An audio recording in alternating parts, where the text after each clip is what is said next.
All right, this is what Levi's Stadium looks like in between playoff games before they go and add a fresh coat of red paint to that saloon font end zone. They're going to do that a little bit later this week ahead of 49ers Cowboys. In the interim, I've got a Jimmy Garoppolo update for you. Just saw the 49ers quarterback in the locker room, and I saw him for the first time since his broken foot walking around without a boot.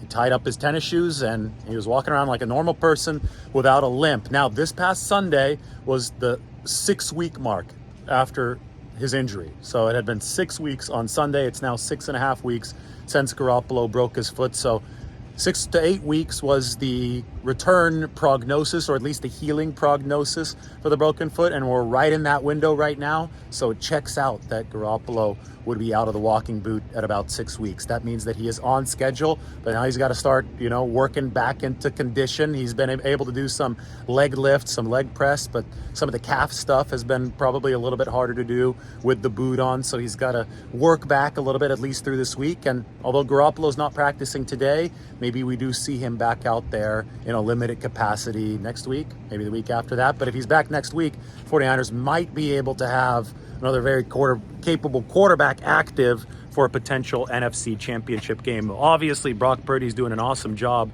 for the 49ers so far. So they're comfortable with that. They're comfortable not having to rush Garoppolo back into some kind of starter role. But boy, would it be a luxury for the 49ers to have somebody who was the number 3 QB in the league efficiency-wise prior to this injury.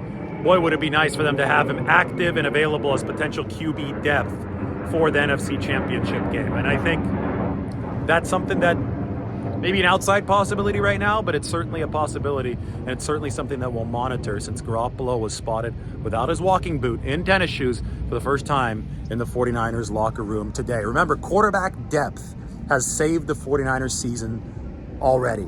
Trey Lance got hurt. Jimmy Garoppolo took over in week 2. They needed that badly, right? Then Jimmy Garoppolo got hurt. Brock Purdy took over in week 13. The 49ers have also needed that badly. So there's no reason to abandon the goal of quarterback depth now, and that's what Garoppolo's potential recovery really means.